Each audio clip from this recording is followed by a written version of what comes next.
What is up, everybody? This is Omegabalmung here with, of course, another playthrough for Dragon Ball Xenoverse. So, in this one, I'm going to be doing a little bit, as you can see from what Trunks is doing there. He's going to send me off to do some of this parallel quest. Fortunately, I think I missed a few cutscenes and whatnot, so we won't get to see them.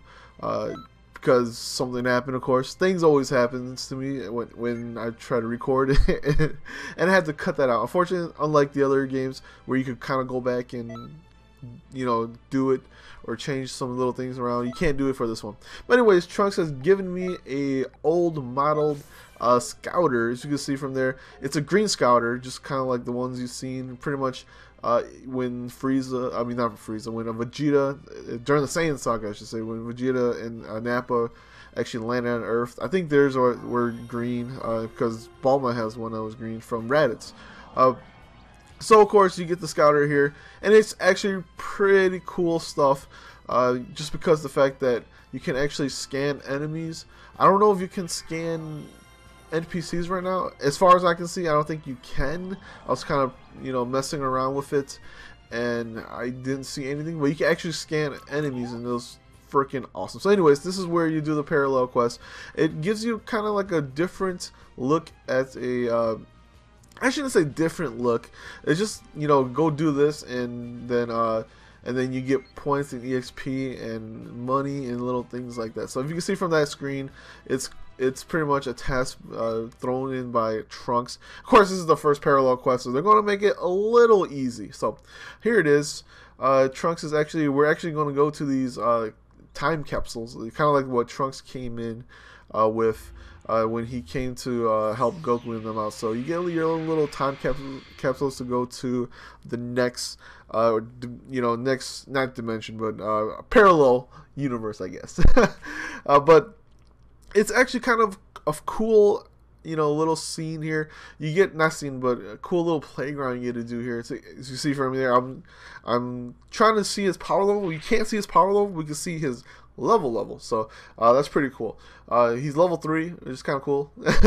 I just wish you were able to see their power levels. But later on, you're gonna get to see actually what, you know, what I do when, you know, you can actually see the power level of your enemies before you fight them. They're usually pretty good distance, so you can scan them. But and this part is kind of funny because I was kind of playing around with this part. It took me like literally 10 minutes to get what I'm doing here. I had to actually cut this part short because I totally forgot. I didn't forget. I didn't know how to get through that gate, but you have to lock onto that gate, and then you can go through. So it's kind of weird. But now I skipped a part here too because it was kind of a boring little part where you go to the next section and all you do is collect materials to, I guess, to mix, or not. I didn't skip this part. I guess I didn't. But as you can see from there, you just kind of use your scouter around, and you're able to see what kind of materials kind of lay throughout the whole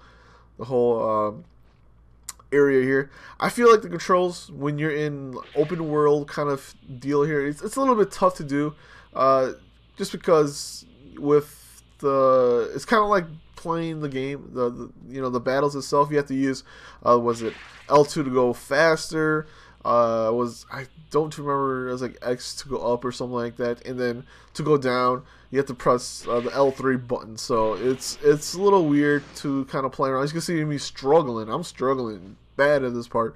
I got to the point where I just decided to just, you know, walk it off, just go in the same pace, and just I will eventually get to to the item that I'm going to look for. So it's kind of weird how they did that. I wish they put a separate you know, buttons when you're actually just walking around, you know, looking for things like this. It's a little weird. It's kind of like how you have separate buttons when you're in the town, the hub.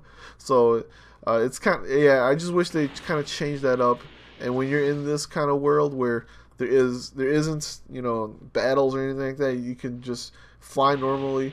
But I guess it's something you just gotta get used to, just like every other game. You kind of have to get used to certain controls. And of course, I'm just going through here, collecting everything to see what I can get. So, if you could go to the, if you can see from there, Trunks, I gotta talk to him. He's gonna tell me about the gates, and I could actually go through the gates. Like I said, lock onto the gates. It took me forever to figure that out. I actually had to go on GameFAQs and you know, look. I'm like, what am I doing wrong? I'm so used to pretty much going and pressing circle next to it. You have to go up there, press R1, which locks on, and then press circle. In this part right here for the parallel quest, this is actually going to be a battle scene. You get a battle. Of course, if you saw when they showed us the parallel quest cards, you actually can see who you're going to fight, and of course, Cybermen. They're always pretty cool, and you can see from here, I'm going to go look for their power level. Ooh, 276 power level. I think he was level 2, the same as me, but they're not really that strong, so going through this pretty much is pretty easy. The Cybermen, of course, shouldn't be hard, unless if you play the Battle of Z, which there are some Cybermen that were pretty tough when you have to fight, I think it was Brawly, I can't remember, but yeah, those guys were hard. But anyways, here comes 2 Cybermen. They are pretty much the same. They don't attack. It feels like either they're not hard yet, or the AI is not, you know, amped up yet. Maybe when you get late, you know, you get later throughout the game. But right now, it's really just you had one AI just kind of stand back, and you know, you took him out while the other AI kind of jumped in after I beat the other side of it. So it's kind of weird. But when you're playing with your characters, they actually come out and help you. So it's kind of weird how the AI works when you have an AI compared to a, you know, enemy AI. So maybe it changes later on, but at the same time, it wouldn't be fun, you know, getting knocked back and forth between different different enemies. So of course we got Raditz here. Like I said, he's pretty easy too. I forgot to check his power level. Maybe I did get his power level, but it shouldn't be too bad because just because the fact that, you know, this is the first parallel quest, I don't think they're going to throw you into the lion's den and, you know, let you try to face it out. But you can see that I'm doing my special there. Of course, Vegeta-like special. And like I said, this is pretty easy stuff.